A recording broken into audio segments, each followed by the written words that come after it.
Assalamualaikum warahmatullahi wabarakatuh. Waalaikumsalam warahmatullahi wabarakatuh. Bismillahirrahmanirrahim.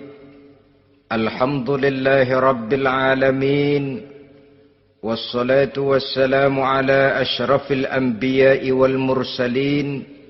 Sayyidina wa maulana Muhammadin wa ala alihi wa ashabihil mujahidin at-tahirin. Amma ba'du, subhanaka la ilma lana illa ma 'allamtana innaka antal alimul hakim. La hawla wa la quwwata illa billahil aliyyil azim. Saudara-saudara kaum muslimin, terutama adik-adik para remaja dan pemuda yang saya cintai. Apabila seseorang akan membangun rumah, tentu saja dia akan mengadakan beberapa pilihan. Sejak dari memilih lokasi di mana rumah itu akan didirikan, sampai kepada menentukan bahan-bahan kualitas yang akan dipakainya, sampai kemudian kepada wujud dan bentuk rumah yang akan ditinggalinya. Demikianlah bahwa untuk membangun sebuah rumah yang hanya untuk menaungi kehidupan di dunia ini, kita mengadakan berbagai macam pilihan. Apalagi kalau kita akan membangun sebuah rumah tangga yang kita harapkan tidak hanya akan menaungi kehidupan di dunia ini, tidak hanya untuk kepentingan kita saja, tetapi juga untuk kepentingan anak cucu kita di belakang hari, termasuk sampai kepada hari akhirat nanti. Oleh karena itu, pada pertemuan kali ini, saya hanya ingin khusus berbicara kepada adik-adik remaja dan para pemuda, bagaimana sebaiknya memilih jodoh menurut ajaran agama Islam. Dalam Al-Quran, Allah subhanahu wa ta'ala menjelaskan, Zuyyina linnasi hubbus syahawati minan nisa. Bahwa manusia, apapun jenisnya, asal dia bernama manusia, dihiasi dengan perasaan cinta kepada perempuan. Jadi sejak dahulunya, secara fitrah, laki-laki senang kepada perempuan, sebagaimana perempuan pun senang kepada laki-laki. Dihiasi rasa cinta ini dalam kehidupan manusia. Dan oleh karena adanya rasa cinta, berkembanglah segala macam persoalan. Sehingga seorang ahli cinta pernah berkata, cinta adalah 5 huruf yang membuat persoalan tidak akan pernah selesai. 5 huruf yang membuat persoalan tidak akan pernah selesai-selesai. Tetapi dalam kehidupan sehari-hari sering kita saksikan bahwa cinta ini bisa mendorong, memberikan motivasi yang baik, dan cinta ini pun bisa juga memberikan dorongan yang tidak baik. Oleh karenanya, apabila cinta itu ibarat setetes embun yang jatuh di bumi yang subur, akan tumbuhlah di atasnya aneka ragam bunga-bungaan yang harum semerbak, indah, mewangi, sedap dipandang orang, menebarkan rasa aman, damai, sentosa, dan begitu selanjutnya. Tapi jika cinta itu jatuh di hati yang gersang dan tandus, tidak ada yang akan dapat tumbuh di sana selain sirih memanjat batu, kuning daunnya, lemah gagangnya. Maka cinta yang semacam itu tidak akan memberikan dorongan positif kepada seseorang di dalam kehidupannya.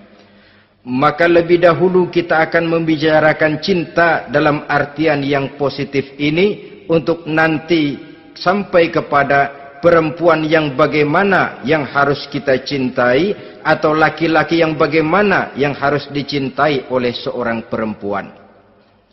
Saudara hadirin yang saya hormati, cinta dalam artian yang positif, pertama, dia selalu mendatangkan keindahan. Yang kedua, cinta itu memberikan energi atau semangat untuk berjuang. Dan yang ketiga, cinta itu selalu membawa resiko dalam bentuk pengorbanan. Maka cinta yang positif pertama melahirkan keindahan. Disinilah orang memerlukan filter atau saringan. Sebab keindahan yang didasarkan karena cinta itu merupakan satu keindahan yang relatif saja. Boleh jadi karena indah orang jadi cinta, boleh juga jadi karena cinta segala sesuatu terasa jadi indah.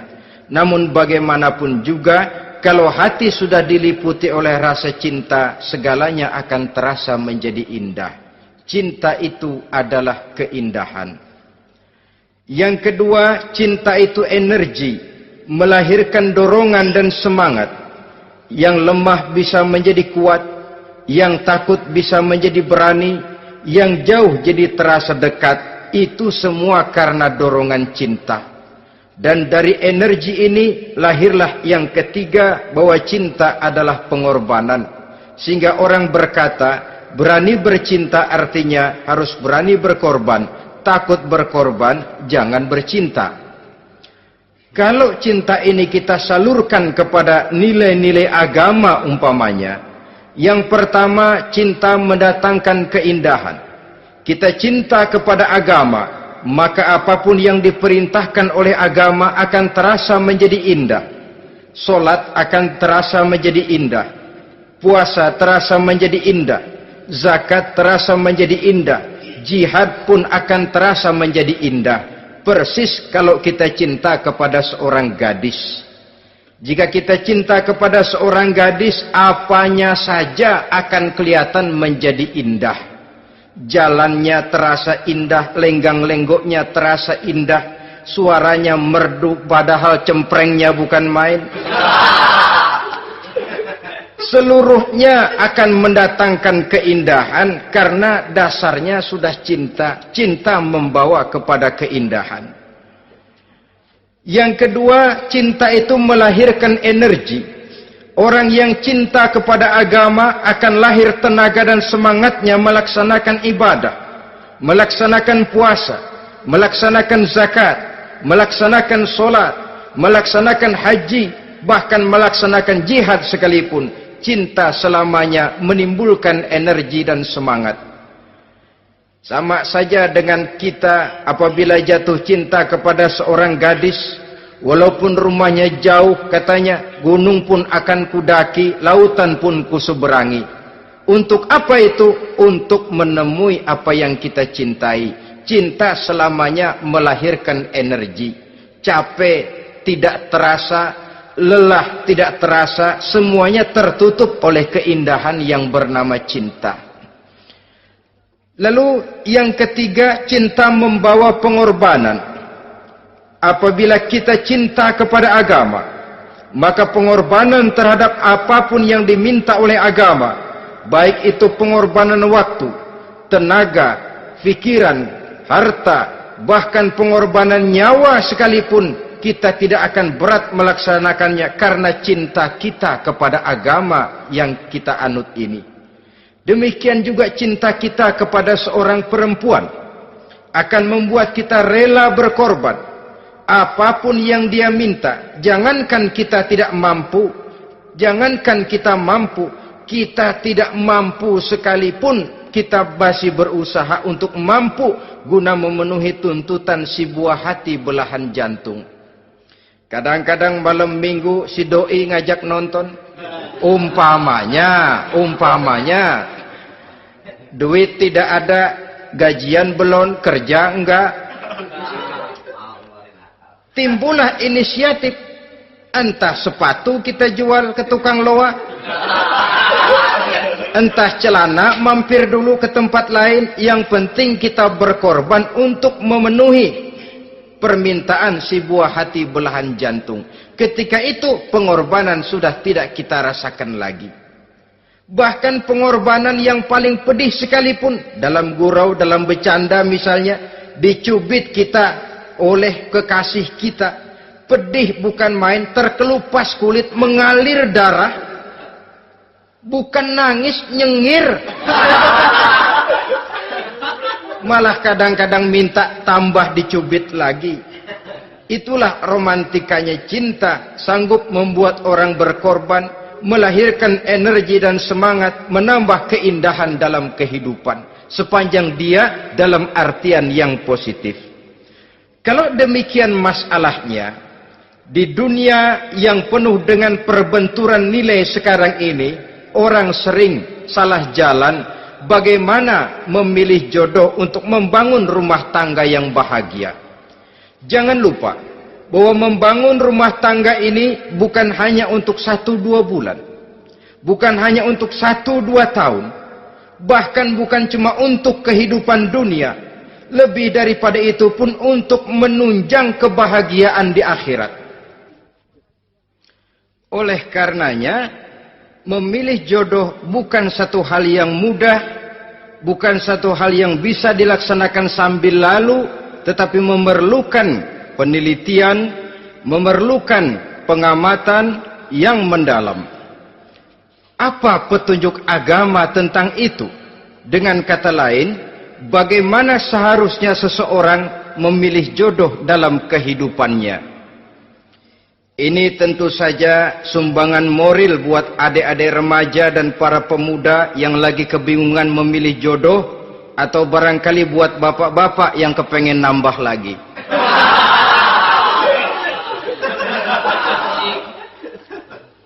Mohon maaf kepada ibu-ibu, saya tidak menganjurkan, cuma ngajarin. Yang pertama, menurut Nabi, nikahilah perempuan itu karena rupanya, karena hartanya, karena keturunannya, dan karena agamanya. Ada 4 motif utama di sini. Pertama, memilih jodoh, lihatlah rupanya. Lagian siapa yang kepengen dapat jodoh rupanya nggak karu-karuan? Cari rupa yang cantik, indah, dan menawan. Namun jangan lupa, saya katakan di zaman di mana sering terjadi benturan nilai seperti sekarang ini, orang sulit untuk mendapatkan keaslian.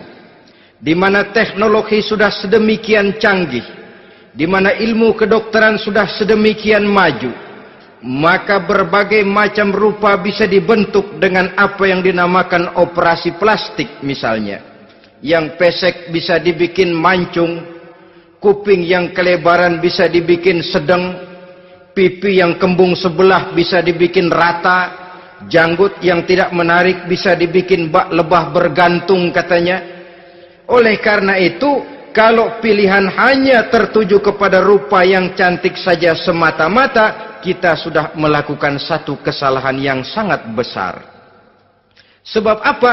Diperingatkan oleh Nabi melalui hadis Ibnu Majah, Bazar dan Baihaqi dari Ibnu Umar. Janganlah kamu kawini seorang perempuan karena kecantikannya, sebab kecantikan boleh jadi akan mencelakakan. Jangan juga kamu kawini perempuan karena hartanya, sebab kekayaan biasanya akan mendatangkan kesombongan. Tetapi kawinilah karena agama dan akhlaknya, karena itulah yang akan membawa kepada kebahagiaan. Saudara-saudara kaum muslimin, terutama adik-adik remaja dan para pemuda, dikala usia puber, apalagi mata baru terbuka, awal balik namanya, remaja sering kehilangan filter. Pokoknya asal ngelihat rupa yang sudah lemot, denok, geboy, pikiran pun hanyut, malam terkenang, siang terbayang, tidur tak nyenyak, makan tak enak katanya, selalu terbayang wajah si doi. Dikala itu orang kehilangan pertimbangan bahwa rupa yang cantik kadang-kadang sering menipu.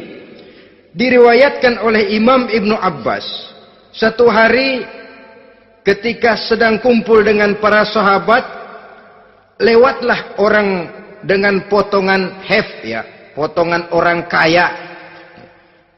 Kelihatan kan, orang kaya sama orang miskin jalannya aja lain kan? Jalannya saja, jangan gaya hidupnya, jalannya saja lain. Liwat dia. Rasul bertanya kepada seorang sahabat, menurut pendapatmu bagaimana orang yang lewat itu? Kata sahabat, oh, yang lewat ini ya Rasul, kalau dia meminang perempuan pasti diterima. Kalau dia menolong orang pasti berhasil. Kalau dia ngomong pasti didengerin. Kenapa? Orang kaya. Orang kaya ya Rasul. Kalau dia minang, perempuan mana yang kagak bisa menerima kalau dipinang oleh orang kaya? Biar mukanya udah belipet kayak dompet tanggung bulan. Kalau memang duitnya banyak, nggak kelihatan tuh muka yang belipet. Yang kelihatan duit. Kalau dia nolong orang, pasti berhasil apa yang dia tolong itu. Kalau dia ngomong, pasti didengerin orang. Walaupun omongannya biasa-biasa saja. Kenapa? Orang lihat penampilannya. Sudah, ketika orang itu lewat, beberapa lama kemudian lewat lagi seseorang yang kelihatannya miskin. Rasul tanya lagi, kalau orang ini, bagaimana pendapat kamu? Wah, potongan begini sih Rasul. Kalau dia minang, orang tolak. Siapa yang mau kawin sama kere begini? Kalau dia nolong orang, pasti nggak berhasil. Kalau dia ngomong, kagak bakalan ada yang mau dengerin. Siapa yang mau dengerin orang susah ngomong? Setelah orang itu lewat, apa kata Rasul? Orang yang terakhir, yang lewat ini, yang barusan lewat, jauh lebih baik dari yang pertama yang lewat tadi. Jauh lebih baik. Maksud dari ucapan ini, Rasul sebenarnya mendidik para sahabat jangan tertipu oleh penampilan. Sebab penampilan tidak selamanya mencerminkan keaslian. Apalagi di zaman sekarang, salon di mana-mana bejibun. Alis mata bisa dibikin, pipi bisa dicat.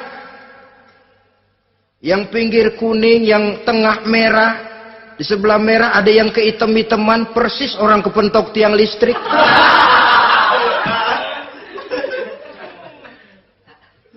Kecantikan yang artifisial, kecantikan yang bukan alami. Karena itu silakan saja cari yang cantik, tapi jangan terpaku sampai di situ. Sebab kecantikan di samping dia mudah berubah oleh pergeseran masa dan pertukaran waktu, ternyata penampilan tidak selamanya mencerminkan keaslian. Lain hari seorang sahabat pernah mengadu, "Ya Rasul, ada apa? Inna imra'ati la turaddu yadul lamis." Ya Rasul, istri saya tidak pernah menolak tangan orang laki yang menjamahnya, mengajak salaman kepadanya. Apa jawab Rasul? Ceraiin aja. Tapi hati saya berat ya Rasul, saya cinta betul sama dia. Ya kalau hatimu berat, jaga dia baik-baik. Nah, dari riwayat ringkas ini kita ambil satu perbandingan. Memang punya istri berwajah cantik itu kadang-kadang si malakama kalau imannya tidak kuat. Si malakama. Kita diemin aja, binal, makan hati, nggak aman, nggak tentram. Jangan-jangan saya berangkat ke kantor, dia ngompreng. Buah si malakama, seperti orang tadi, ya Rasul. Istri saya kelihatannya sebenarnya tidak negatif maksudnya ini, cuma bersalaman, tapi terlalu ngobrol. La turaddu yadul lamis, tidak pernah menolak orang yang ngajak salaman. Ya sekedar salaman. Tapi kan awalnya dari salaman. Kalau sudah salaman kan strum bisa ngederdet dari tangan situ. Kata Rasul sederhana saja. Ya kalau memang begitu ceraiin. Saya nggak kuat Rasul. Saya cinta betul sama dia. Kalau kau tak kuat berpisah dengan dia, jagalah dia baik-baik. Ajar, didik, tanamkan rasa keagamaan di dalam hatinya. Saudara-saudara kaum muslimin, jadi rupa yang cantik tanpa didasari oleh nilai-nilai agama akan membuat seorang suami di rumah tangganya seperti si malakama. Seperti berhadapan dengan buah si malakama kalau tidak diiringi dengan nilai-nilai moral yang luhur dan bekal agama yang tangguh. akan pergi jauh dari rumah rasanya tidak aman, sedangkan di rumah saja siapa yang akan mencari nafkah, dan begitu selanjutnya. Orang tadi jelas berhadapan dengan buah si malakama, didiamkan, makan hati. Sebab maaf, kalau seorang suami sudah tidak punya rasa cemburu terhadap istrinya, itu kan yang disebut dayus. Dan dayus itu jangankan masuk surga, bau surga saja dia tidak dapat. Tapi cemburu dalam artian bukan cemburu buta, cemburu dalam artian yang wajar. Dia cemburu, akan dikerasi takut kalau istrinya minta cerai, sedangkan dia cintanya sudah kadung medok bener. Si malakama jadinya. Nah, ini juga satu riwayat yang memberikan gambaran kepada kita. Pilihan, silakan cari rupa yang cantik saja. Cari yang cantik. Tapi kalau itu dijadikan motif utama tanpa dasar-dasar agama, saya khawatir nanti rumah tangga kita akan berhadapan dengan buah si malakama. Jadi adik-adik remaja, usaha, ikhtiar, cari yang cantik, yang kira-kira nggak membosenin, supaya kita betah tinggal di rumah, supaya kita merasa ada tempat berbagi rasa, ada tempat kita bernaung. Sebab kalau nyari bini sebini-bininya mah, ya jodoh di tangan Tuhan, kagak usah nyari juga ntar datang diri, umpamanya. Iya, kalau yang datang peot. Orang harus berusaha, walaupun pada akhirnya jodoh toh memang ditentukan Allah. Kan 3 hal yang kita tidak bisa menentukan itu katanya. Maut, rezeki, jodoh. Itu yang masuk mysterious problem. Problem yang misterius. Maut, misterius. Kapan kita mati, kita sendiri tidak tahu. Tahun depan, 50 tahun lagi, 100 tahun lagi, tidak pernah seorang pun diberitahu. Tapi yang pasti dia bakal datang. Kapan dan di mananya, kita tidak tahu. Bisa di rumah, bisa di masjid, ya alhamdulillah. Bisa di majelis taklim, syukur. Bisa di medan perang membela agama, bagus. Pasti dia akan datang. Maut, mysterious problem. Sesuatu yang kita tidak tahu kapan datangnya. Rezeki, gitu juga. Sehingga orang sering bilang, rezeki katanya kayak bayangan. Kita uber-uber, dia lari. Kita diam, dia mah diam. Setengah mati kita uber-uber. Emang ukuran segitu? Segitu aja. Begitu kita nggak ngapa-ngapain, datang yang bawain rezeki. Namanya rezeki itu mysterious problem. Kadang-kadang ngobek, sungsang, sumbul, udah segala tanah orang kita ukur-ukurin. Udah segala ngomong sudah nggak ada yang loh, tuh sudah buta. Tapi memang bayangan, kalau belum rezeki ya belum. Kadang-kadang nyari kode sampai tidur di kuburan. Belepotan tanah kuburan loh. Yang aneh lagi kadang-kadang orang gila ditanyain. Allahu Akbar, ini kode-kode zaman sekarang ini. Sampai orang waras nanyain orang gila, itu gimana itu? Ini sudah efek yang betul-betul negatif. Sudah jelas orang gila kok ditanya. Apa kira-kira yang nanya nggak lebih gila dari yang gila itu?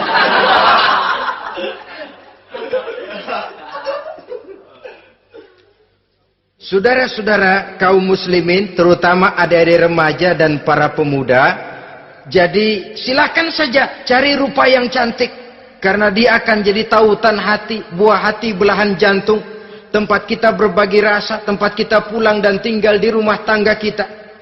Tapi hendaknya kecantikan rupa itu diiringi juga dengan kecantikan budi. Karena itu cari rupa yang cantik. Ini pilihan utama. Yang kedua, kata Nabi, harta, cari yang kaya. Tetapi jangan lupa, jangan dijadikan pilihan utama. Karena kekayaan sering mendatangkan kesombongan. Apalagi kalau seorang pemuda mendapat istri orang kaya. hidupnya dimodali oleh istrinya, maka biasanya wibawanya sebagai seorang suami akan hilang. Akhirnya komando di tangan istri. Dikala itulah suami tidak lebih daripada prajurit yang taat kepada komando istrinya. Padahal menurut konsep Quran, ar-rijalu qawwamuna 'alan nisa, laki-laki diciptakan sebagai pembimbing bagi perempuan. Kalau nanti suatu saat terjadi benturan, sedangkan modal diberikan oleh istri, terjadilah pengungkitan. Kata istrinya apa? Lu jangan bertingkah, lu kan kawin sama gue modal lu kolor doang.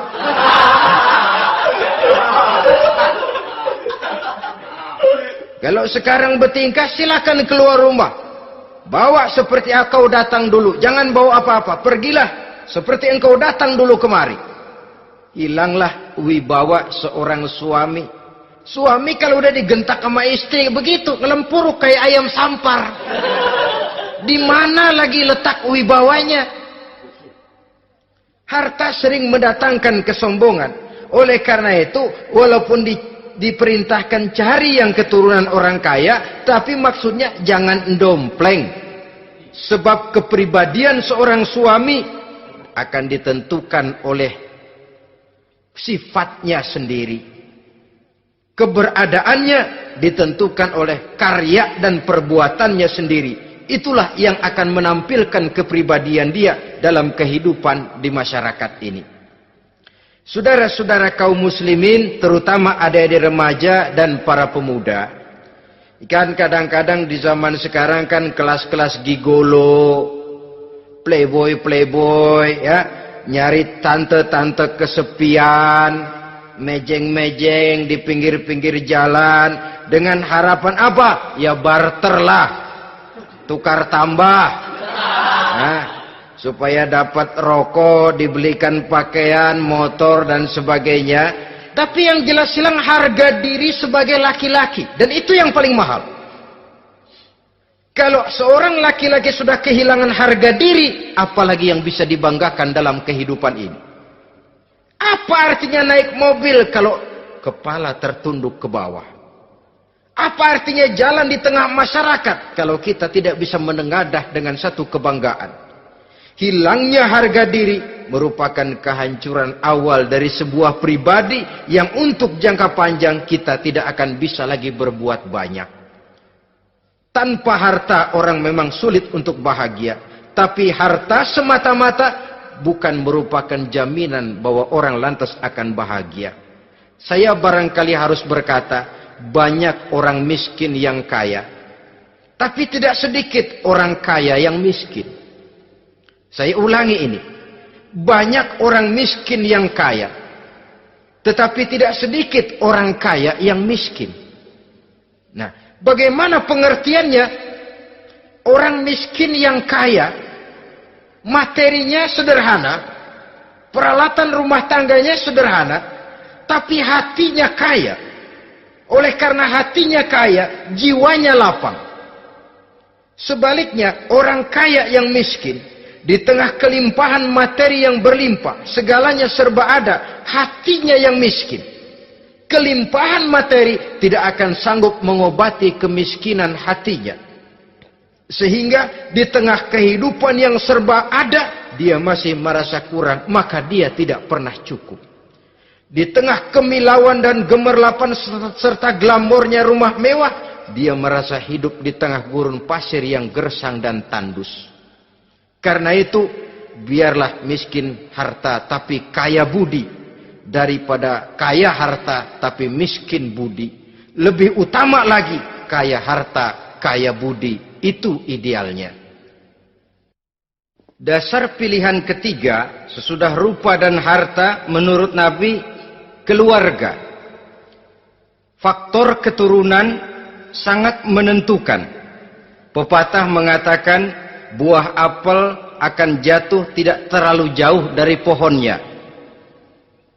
Biasanya kalau bapak kalong, anak kampret. Bapak nyolong, anak nyopet. Itu fotokopi. Saudara-saudara, sungguh pun demikian, faktor keluarga bukan merupakan yang paling dominan. Karena segalanya memang bergantung kepada hidayah dari Allah Subhanahu wa ta'ala. Kalau hidayah datang, bisa saja anak maling bisa jadi kiai. Kalau hidayah datang, bisa saja anak nabi malah ikut bersama orang-orang kafir.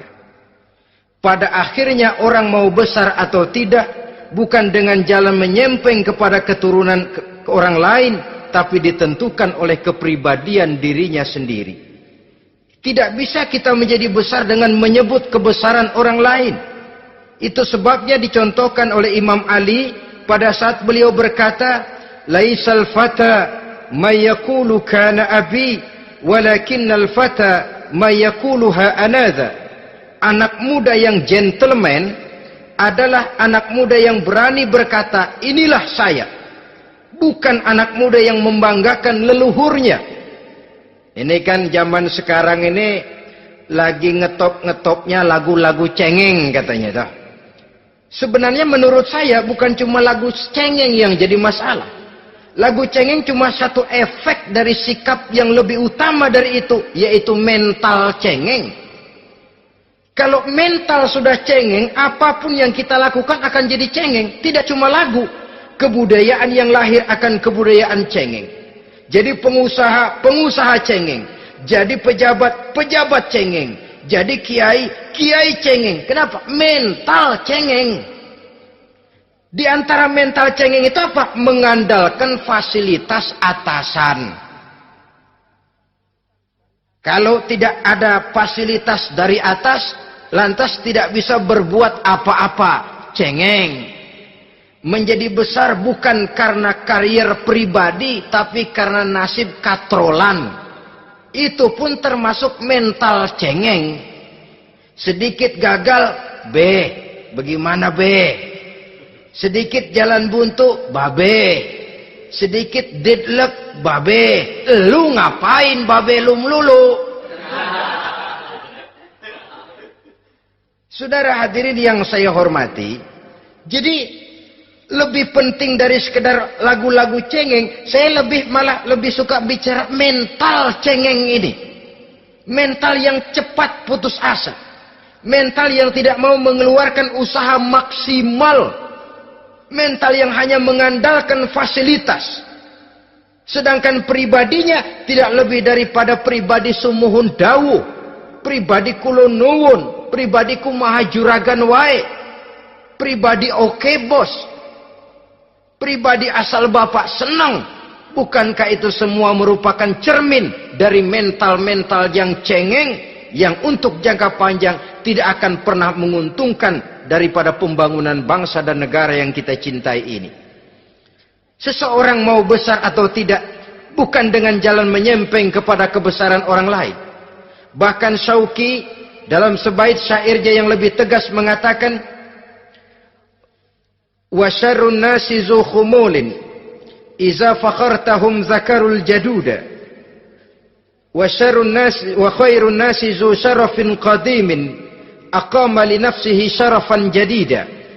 Generasi yang paling jelek adalah generasi pemalas. Kalau kelihatan orang lain lebih hebat dari dia, disebut-sebutnya kebesaran nenek moyangnya. Dia sendiri nggak punya prestasi apa-apa. Kerjanya cuma ngandeli kerjanya cuma menggelayuti fasilitas orang tuanya. Tanpa itu dia tidak akan punya nilai dan harga sama sekali. Ini generasi paling jelek. Kalau orang lain kelihatan lebih hebat, dia sebut nenek moyangnya. Lo sih belum apa-apa lo, baru kopral lo. Engkong gua no, komandan Hansip. Engkongnya yang disebutin.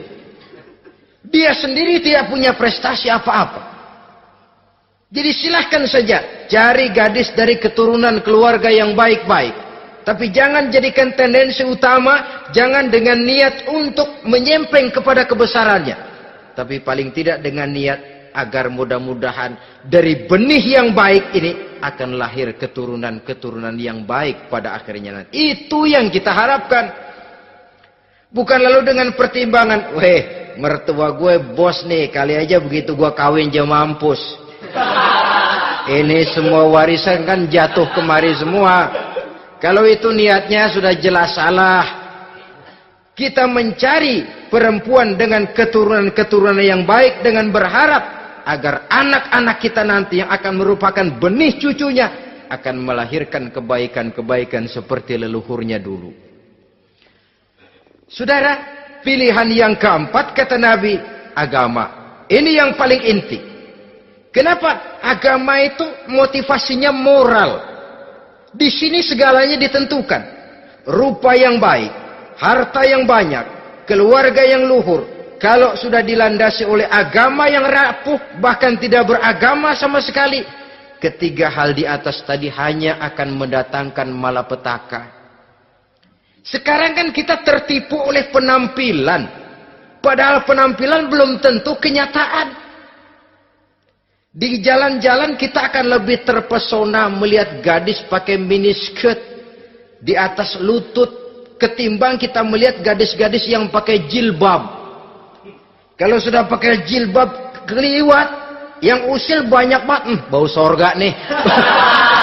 Bau sorga katanya. Tapi kalau sudah yang pakai miniskirt itu yang lewat, itu dari ujung ke ujung mata kagak mau kedip. Laler nemplok di mata kagak dirasain. Kita terpesona oleh penampilan zahir, padahal penampilan belum tentu memantulkan hal yang sebenarnya. Tapi memang itulah watak manusia. Watak manusia, saya katakan manusia tanpa kecuali. Tetapi bergantung kepada pemikiran jangka pendek atau jangka panjang. Kalau jangka panjang yang kita pikirkan, ya tentu kita tidak akan mudah terpesona oleh hal yang zahir. Sampai-sampai Quran sendiri mengatakan budak yang hitam legam tapi beriman itu lebih baik daripada orang-orang musyrik walaupun cantik, denok, lemot, geboy. Ada lagi nggak bahasa yang lebih dari itu? Cantik, denok, lemot, geboy, bahenol, nerkom. Tapi kafir masih lebih baik budak yang hitam legam sekalipun. Kalau dia beriman. Kenapa? Rumah tangga untuk jangka panjang. Sebab itu Islam tidak membolehkan kawin campuran dengan lain agama. Walaupun ada ayat yang mengatakan boleh kawin dengan ahlul kitab. Tapi sebagian mufassir menjelaskan bolehnya kawin dengan ahlul kitab itu dalam kondisi darurat. Dalam kondisi normal tidak bisa. Kenapa? Kalau sudah berlainan agama, akan terjadi kerancuan rumah tangga untuk jangka panjang. Bagaimana membina dalam keharmonisan di rumah tangga? Bagaimana nasib anak-anak nanti? Kadang-kadang ada keluarga, kami sih keluarga modern. Anak-anak kami berikan kebebasan untuk milih agama apa saja. Bapaknya Islam, istrinya Kristen, anaknya ada yang Hindu, Buddha. Bagus nih, keluarga pecel namanya. Bagaimana keluarga modern bisa seperti itu? Padahal seorang suami bertanggung jawab di hadapan Allah. Dia akan ditanya tentang istrinya. Dia akan dimintakan pertanggungan jawab tentang anak-anaknya. Kalau istri kita berlainan agama, mungkin terjadi pengkaplingan. Pokoknya kalau anak perempuan ikut ibu, anak laki ikut bapak. Administrasi dunia bisa begitu. Tapi akhirat, pertanggungan jawab di hadapan Allah. Bisakah kita? Sorry aja Tuhan emang janjinya begini. Saudara hadirin yang saya hormati, oleh karena itu budak legam hitam kalau beriman masih lebih baik daripada orang-orang yang tidak beriman walaupun cantik dan mempesona. Kenapa? Ini faktor agama.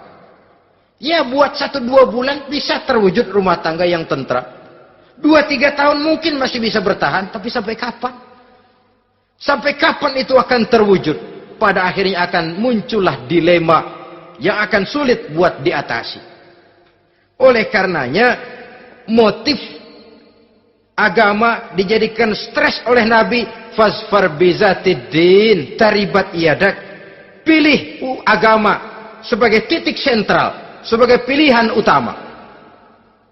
Kalau agamanya kuat, walaupun rupanya sederhana, tapi karena nilai agamanya kuat, dia bisa menyenangkan hati suaminya. Dia bersolek untuk kepentingan suaminya. Dia taat kepada suaminya. Harta, dia anak orang kaya untuk membantu perjuangan suaminya. Tapi kalau tidak ada modal agama, rupa yang cantik bisa menyengsarakan suami. Apalagi kalau suami kere. Istrinya sudah cantik, kaya ataupun tidak kaya kadang-kadang. Udah, suaminya suruh ngempuk di rumah, bininya yang kerja. Ya kalau kerja mendingan kalau dikerjain itu.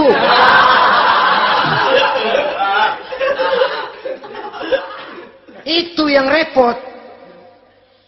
Saudara hadirin yang saya hormati, dan ini bukan satu dua kasus. Alangkah malangnya kalau sudah terkena hal seperti itu. Akhirnya seperti pengaduan sahabat kepada Rasul tadi. Mau diceraiin, cinta saya udah medok benar Rasul. Enggak diceraiin, hati saya ngebet, pegel. Si malakama akhirnya. Jadi oleh karenanya agama.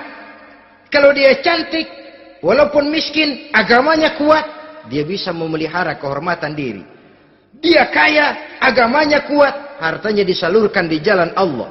Karena itu, agama jadikan pilihan utama. Dan ukuran agama itu bukan cuma jilbab loh. Ya kadang-kadang ada juga yang jilbabnya nggak pernah lepas, tapi kadang-kadang akhlaknya lebih binal dari yang kribo. Ada, cuma sekedar kamuflase saja, itu pun penampilan. Sekedar penampilan saja. Cuma dari segi aurat ya memang lebih baik dan lebih utama. Dan saya kira lebih mengundang penasaran toh. Duren kalau udah dibuka kan kelihatan isinya. Emang udah begitu. Udah. Tapi kalau masih rapat, itu yang rasanya kita pengen buka. Timbul tantangan. Gue pengen tahu isinya. Rasanya juga begitu. Sama saja dengan baju. Kalau dibungkus rapat di plastik, ditaruh di etalase, adanya di toko mau serba ada, tahu kita barang mahal nih. Biar punya duit, kita mau nawar ragu-ragu, takut nggak cukup. Tapi kalau barang sudah dibuka di jalanan, diobral di pinggir jalan, murahan, 1.003 masih dicampur odol. Yang begitu sih biar nggak punya duit, kita berani banget tanya, nawar, megang lagi nyemek. Berat duit nih bang. Kenapa? Barang sudah terbuka. Jadi saudara-saudara, syukur kalau keempat-empatnya ini jodoh terkumpul dalam jodoh yang saudara cari. Sudah rupanya cantik, kaya, keturunan orang baik-baik, agamanya kuat. Nah, surga dunia tuh. Yang begitu cari. Kalau ada yang begitu, saya juga mau nambahin satu lagi.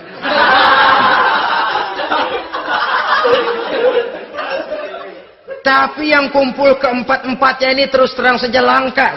Makhluk langka ini.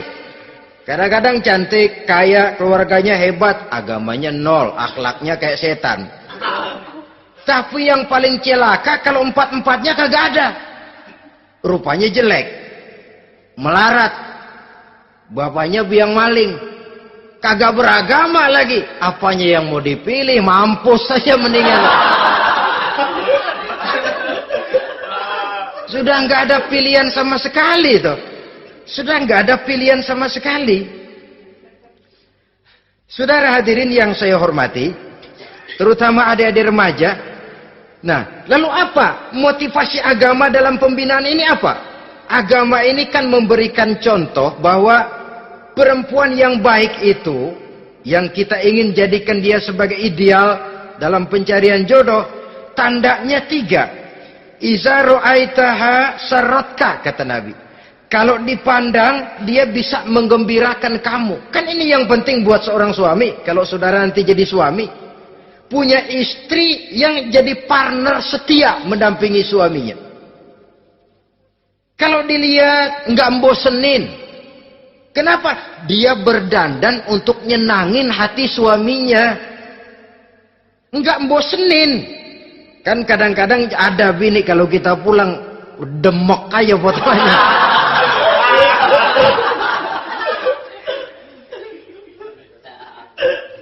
Ini yang bikin suami nggak betah di rumah ini kan yang begini. Adapun perempuan yang beragama, apabila dipandang oleh suaminya, dia pandai menyenangkan hati suaminya. Andai kata suaminya dalam kesulitan, dia tidak menambah beban kesulitan. Paling tidak dia bisa memberikan satu bantuan moral. Bantuan moral untuk mengurangi beban kesulitan daripada suaminya. Suami pulang dagang rugi, kata istrinya, romantika bang. Sekali-sekali lah, masa selamanya dagang mau untung. Besok siapa tahu untung lebih besar. Kan meringankan tuh. Kadang-kadang enggak, suami pulang dagang dari pasar panas, rugi. Sampai rumah bini pidato. Pletar-pletor. Lu dagang rugi, emang lu laki goblok.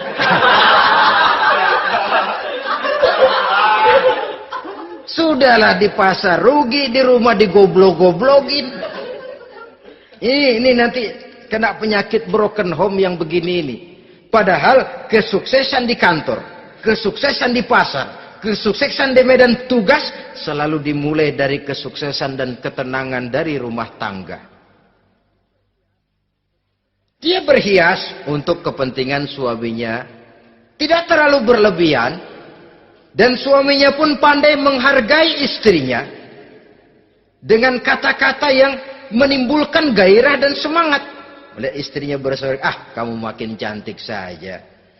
Jangan juga kadang-kadang suami ketus. Ngelihat daksu pulang kantor, lihat suaminya, istrinya dandan rapi. Tumben lu mau bekasin apa? Mau bekasin katanya. Artinya apa ini? Pandai mengembirakan, bisa tenggang rasa, bisa berbagi rasa. Sehingga suami merasa ada tempat dia bertukar pikiran. Ada tempat dia membicarakan persoalan.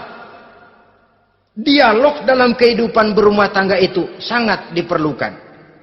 Iza ra'aitaha sarratka, kalau dipandang dia sanggup mengembirakan kamu.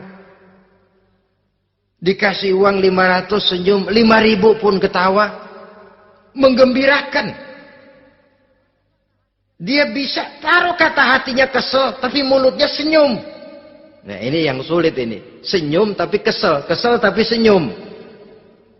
Kadang-kadang istri itu kan kalau sudah kesel, suami pulang nggak bisa dia menyembunyikan kekesalannya.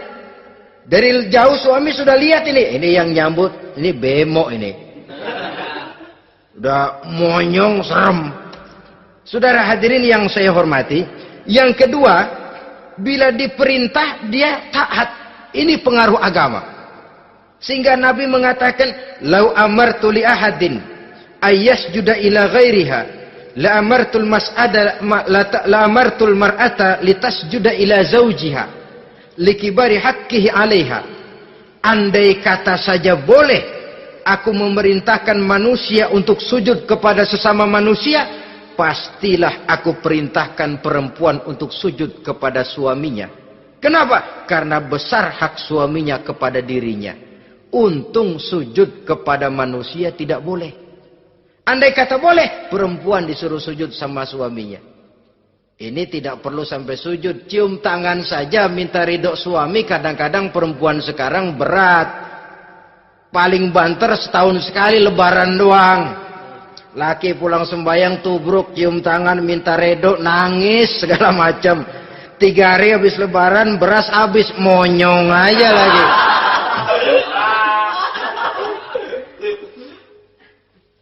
Saudara hadirin yang saya hormati, yang ketiga, akibat pengaruh agama, dia sanggup memelihara kehormatan diri dan sanggup menjaga harta suaminya. Memelihara kehormatan diri baik pada saat suaminya di rumah atau pada saat suaminya tidak ada di rumah. Satu riwayat, seorang sahabat akan pergi perang jihad di fi sabilillah. Ketika mau berangkat dia bilang kepada istrinya, saya mau berangkat perang. Kalau saya belum pulang kamu jangan keluar rumah. Baik bang. Pergi istrinya. Pergi suaminya jihad. 1 minggu, 2 minggu berlalu belum juga pulang. Satu hari datang utusan dari rumah orang tua si istri ini. Assalamualaikum bu. Waalaikumsalam. Ada apa? Ada berita kurang enak bu. Orang tua ibu sakit parah. Mohon tolong ditengokin. Apa kata si istri? Maaf saja, suami saya belum pulang dari medan perang. Saya belum dapat izin keluar rumah kalau dia belum pulang. Tolong sampaikan maaf saya kepada orang tuanya. Pulanglah utusan tadi. Besok balik lagi. Bu, ada apa? Udah Senin Kemis. Napasnya sudah sampai tenggorokan. Tolong tengokin buat terakhir kalinya bu. Suami saya belum pulang. Dia pesan kalau dia belum pulang saya jangan keluar rumah. Saya nggak bisa tengokin orang tua saya. Salam maaf saja. Pulang utusan itu. Besok balik lagi. Bagaimana? Sudah meninggal bu. Mau dikubur. Tengokinlah buat terakhir kalinya. Suami saya belum pulang. Saya belum berani keluar rumah kalau suami saya belum pulang. Itu janji saya sama suami saya. Pulanglah utusan ini ngadu kepada Rasulullah sallallahu alaihi wasallam. Ya Rasul, ini perempuan kelewatan benar. Dari orang tuanya sakit sampai sekarat, sampai mati, sampai dikuburin dia nggak nengokin. Memangnya kenapa? Suaminya katanya pergi jihad dan suaminya tidak mengizinkan dia keluar rumah kalau si suami belum pulang. Apa jawab Rasul? Marahkah beliau? Tidak, beliau senyum. Apa katanya? Dosa orang tua yang meninggal ini telah diampuni oleh Allah karena dia punya anak perempuan yang begitu taat kepada suaminya. Allahu Akbar. Dosa orang tua yang sudah meninggal itu diampuni oleh Allah karena dia punya anak perempuan yang begitu taat kepada suaminya. Ketaatannya kepada suaminya menyebabkan dosa orang tuanya diampuni oleh Allah Subhanahu wa taala. Suami pergi jihad, orang tua sakit keras, tidak berani dia keluar rumah. Itu tandanya bisa menjaga kehormatan diri. Kalaupun satu saat suaminya manggil, bu, tolong ambilin uang di dompet. Dompetnya dibawa, bang, ambil saja sendirilah, nanti salah ambil lagi saya. Kadang-kadang enggak, suaminya pergi mandi, dompet berantakan. Saudara hadirin yang saya hormati, ini motivasi agama. Jadi kecantikan zahir yang diimbangi dengan kecantikan batin oleh karena pengaruh agama tadi. Kalau sudah kemari, orang tidak perlu mikir-mikir operasi plastik, bikin yang pesek jadi mancung supaya orang tertarik. Bikin belakang yang kurus jadi menarik. Tidak. Orang tidak perlu lagi pakai susuk-susukan. Dipasang di bibir supaya kalau senyum orang gempor. Supaya kalau ngomong orang percaya. Dipakai di kuping supaya macam-macam. Tidak perlu lagi. Pakai jompa-jampe, pelet-peletan. Supaya kalau diludahin orang ngikut. Nggak perlu lagi. Kenapa? Cinta itu nature. Sesuatu yang alamiah, yang tidak bisa dipaksakan. Dia kudrati, karunia dari Allah.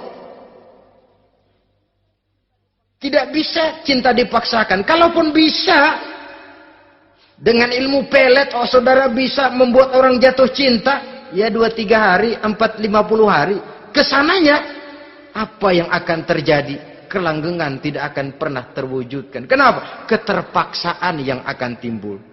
Dalam kondisi semacam itu, rumah tangga tidak akan mengalami ketenangan dan ketentraman. Jadi biarkan cinta berjalan secara alamiah, karena dia memang alamiah. Saudara-saudara, nah sekarang kalau sudah ketemu nih, yang 4 tadi, rupa cantik, keturunan boleh, kaya lumayan, agama kuat. Apa yang harus kita cari? Apa yang harus kita lakukan? Apa pakai pepatah anak sekarang? Aku lihat, aku pikat, aku dapat, aku sikat, aku minggat. Bangsat.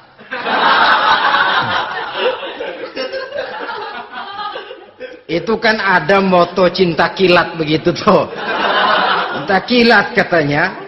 Aku lihat, aku pikat, aku dapat, aku sikat, aku minggat. Bangsat. Atau kita harus hanyut dalam arus free love, free sex, samenleven, eksperimen dulu? Tidak. Islam menganjurkan kalau memang seret, ini rasanya ini nih, mantap gue nih. Apa yang diajarkan oleh Islam selanjutnya? Meminang, saudara-saudara. Meminang adalah langkah awal untuk mengikat tali pernikahan. Diizinkan meminang, dan di dalam meminang pun diizinkan untuk melihat. Cuma kalau boleh, ya syaratnya itu waktu melihat itu jangan sampai ketahuan si perempuan yang akan kita pinang itu. Untuk apa kita meminang? Pertama untuk yakin bahwa perempuan yang kita inginkan ini sudah kumpul syaratnya itu, tidak ada cacatnya. Yang kedua, untuk memperkuat tekad hidup berumah tangga, diperlukan meminang. Adapun adat itu berbeda. Tapi bahwa konsep meminang itu dalam Islam ada, itu jelas. Ya kalau mesti bawa pisang raja, pakai roti buaya, pakai martabak segede ban mobil truk segala macam, itu adat saja, ya. Tapi yang real meminang itu ada dalam Islam. Nah, bagaimana adab meminang? Setelah kita tahu anak ini cantiknya ya, keturunan baik, ya kekayaannya lumayan, agamanya kuat, pinanglah dia. Caranya boleh lihat langsung. Lihat langsung kalau bisa tanpa setahu si perempuan. Dan batas yang boleh dilihat itu muka dan tangan. Itu saja. Jadi jangan gerusak. Minta permisi Pak, saya mau ngelihat anak bapak seutuhnya. Soalnya buat saya ini nanti. Apanya aja dibedolin, jangan. Kira-kira yang boleh itu muka sama tangan. Andai kata kita risih, sebab nanti kalau nggak jadi akan jadi timbul rasa malu dan si perempuan juga kasihan. Boleh mengutus perempuan yang kita percaya. Coba kau ke sana, lihat kondisinya yang sebenarnya bagaimana. Kalau ngelihat dari jauh sih utuh, siapa tahu nanti tangannya kurang sebelah. Coba lihat sana. Saudara-saudara, kemudian boleh juga ditanyakan kepada orang tuanya. Dan dalam hal ini orang tua si gadis tidak boleh menyembunyikan aib atau cacat yang dimiliki oleh anaknya. Dia harus menceritakan apa adanya. Sampai pun kekurangan anaknya yang paling kecil sekalipun. Sebab apa? Jangan sampai istilah pepatah beli kucing dalam karung. Kedengeran suaranya doang meong-meong, begitu dibuka tuh kucing gempor sebelah kakinya nggak ada. Kan tentu kita tidak kepengen kecewa di belakang hari. Itulah perlunya meminang sebagai jembatan untuk menuju kepada pernikahan. Nah, dengan demikian kalau sudah usaha meminang ini dilaksanakan, jangan merasa sudah setengah resmi. Ini yang kadang-kadang jadi penyakit. Malah sesudah meminang harus masing-masing lebih menjaga diri, menjaga kehormatan, menjaga pergaulan. Kenapa? Agar saat memasuki jenjang pernikahan nanti merupakan jenjang yang sangat ditunggu-tunggu. Ada rasa keinginan tahu. Kalau tidak, ya udah biasa, nggak giroh lagi ngadepin perkawinan. Kenapa? Kemarin-kemarin gue udah cobain. Hilang gairah lagi. Sebab itu kalau sudah meminang, jangan merasa sudah setengah halal. Udah minang ini Kadang-kadang orang tua juga konyol. Sudah dipinang, diumbar. Lu mau kemana keda lu udah pinang? Padahal meminang itu cuma langkah awal. Sedangkan selanjutnya harus lebih berusaha menjaga kehormatan diri. Sampai pada saat nanti pelaksanaan pernikahan.